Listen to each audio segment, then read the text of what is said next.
Bismillahirrahmanirrahim. Ini yang sekarang menjadi presiden boneka dengan pasukan mereka sekarang ini jumlahnya 300.000 militer dan ditopang sepenuhnya persenjataannya, alutsista daratnya, udaranya, ya, untuk menggempur Emirat Islamiyah Taliban. Tapi 20 tahun peperangan terlama Amerika Serikat. Ini peperangan terlama, Pak. Amerika Serikat, ribuan tentara mereka mati yang pulang stres dan gila. Dan tidak terkira miliaran, ya, ratusan miliar dana mereka habis dalam peperangan terpanjang ini. Dan mereka akhirnya angkat bendera putih, nyerah kepada Emirat Islamiyah Taliban. Sehingga Panglima Tempur Amerika Serikat yang bertugas di Afghanistan mengatakan Taliban tidak akan pernah bisa dikalahkan. Itu bahasa dia. Ini baru beberapa hari yang lalu, Pak. Emirat Islamiyah Taliban tidak akan pernah bisa dikalahkan. Padahal itu sudah Amerika, PBB, NATO semua mengeroyok, tidak bisa dikalahkan. Dulu beruang merah, yaitu Uni Soviet, tumbang seluruhnya, hancur berkeping-keping. Lalu diganti oleh Amerika, dikeroyok pakai NATO, ya, semua militer mereka ikut. Tapi seluruhnya angkat kaki dalam keadaan hina dan malu. Hina sehina-hinanya. Saya lihat bagaimana video mereka keluar dalam keadaan gak ada gagah-gagahnya lagi, Pak. Keluar dalam keadaan malu, ya. Tidak bisa bicara apa-apa dan tidak punya daya tawar apa-apa.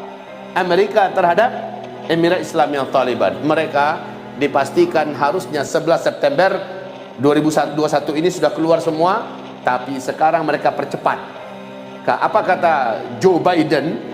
Kami tidak akan lagi mengambil risiko dengan mengirimkan tentara-tentara militer kami ke Afghanistan. Kami tidak akan lagi mengambil risiko. Ya, jadi sudah mereka akhiri. Dari Donald Trump yang begitu garang dan ganas, ciut nyalinya di depan Taliban. Sekarang Joe Biden mengatakan dipercepat. Sekarang semua dari NATO, Pak, sudah hampir seluruhnya selesai angkat kaki. Yang agak sedikit bertahan militer dari Turki, itu pun untuk mengamankan bandara Hamid Karzai demi keamanan diplomatik katanya. Tapi Taliban berkata, wahai Turki, walaupun Anda Muslim, tapi Anda bergabung dengan NATO, dan kami tidak rela ada pasukan asing di sini. Kami anggap bila Anda tidak keluar, Anda adalah agresor, Anda adalah penjajah, kami akan tempur Anda. Ya, Anda pulang atau kita perang. Itu kata Taliban kepada pasukan Turki. Dan sayang sekali dalam hal ini menurut saya, ya, ini bukan bicara politik yang kosong ya, Pak, ya. Ibu, dalam hal ini Erdogan masih mencoba mengingatkan Taliban, ya. Dan bahasa Erdogan ini masih bahasa orang umum, bukan bahasa orang yang mengerti seluk-beluk yang cerdas. Dalam hal ini Erdogan menurut saya dia sangat lemah, ya. Dalam hal ini sekali lagi Erdogan mencoba untuk membujuk Taliban.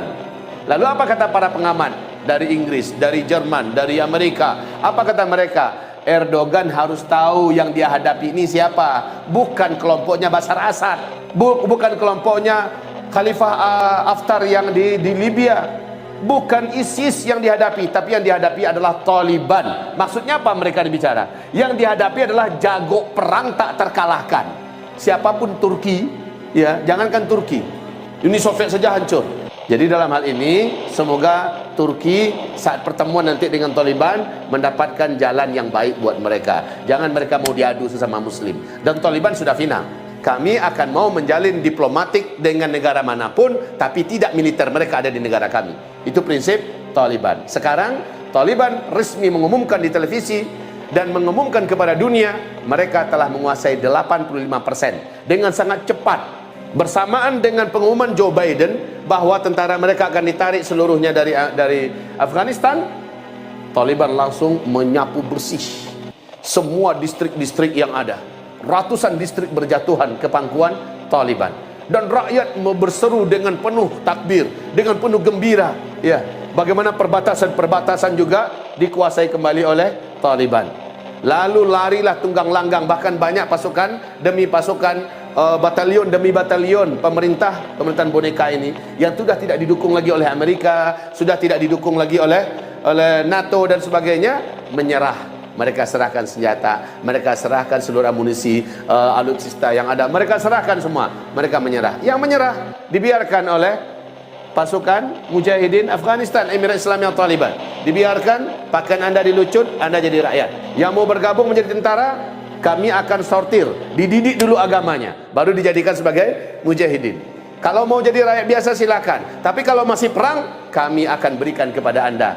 Lu jual, gua beli, gua borong. Itu bahasanya, Pak. Nah sekarang, wahai hamba-hamba Allah yang kami muliakan, Cina mau mengadu untungnya di Afghanistan. Kalau memang itu terjadi, insya Allah mereka akan habis tandih di sini, sebagaimana habis tandasnya Uni Soviet dan Amerika, NATO dan sebagainya. Hamba-hamba Allah yang kami muliakan, jadi kita kembali kepada hadis Nabi, tsumma takunu imaratin wa rahmah. Sekarang Emirat Islamiyah Taliban mengumumkan kepada pemerintah boneka, yuk kita berunding, nggak usah perang, baiknya kalian nyerah saja. Pemerintahan Afghanistan ini kita kelola dengan pemerintahan asli Islam total secara kafah. Kalian nggak usahlah perang dengan kita. Kita ikut hidup rukun dan damai. Mana-mana yang hebat di antara kalian kami pakai, ya. Mana-mana yang berkualitas di antara kalian kami manfaatkan untuk kebaikan pemerintahan Islam ke depan. Tapi kalau kalian mau perang, kalian sudah tahu kalian tidak akan sanggup melawan kami. Berkali-kali dibujuk, kita nggak usah perang di kota ya. Kalau memang kalian mau perang, yuk keluar. Banyak akhirnya kota-kota yang jatuh dengan diserah gubernur menyerah, ya, menyerahkan semua militernya menyerah. Itu sudah banyak di Afghanistan pada hari ini. Sehingga seluruh pengamat dan ahli militer dunia berkata, dalam waktu dekat seluruh Afghanistan akan jatuh ke tangan Emirat Islamiyah Taliban. Allahu Akbar. Taliban has their procedure, their strategy, and they have their limitation. Nah, apa yang akan berdampak ini, Pak?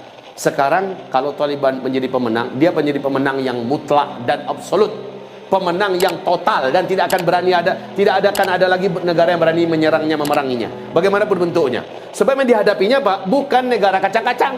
Yang dihadapinya adalah dua negara superpower dan dua-duanya kalah memalukan.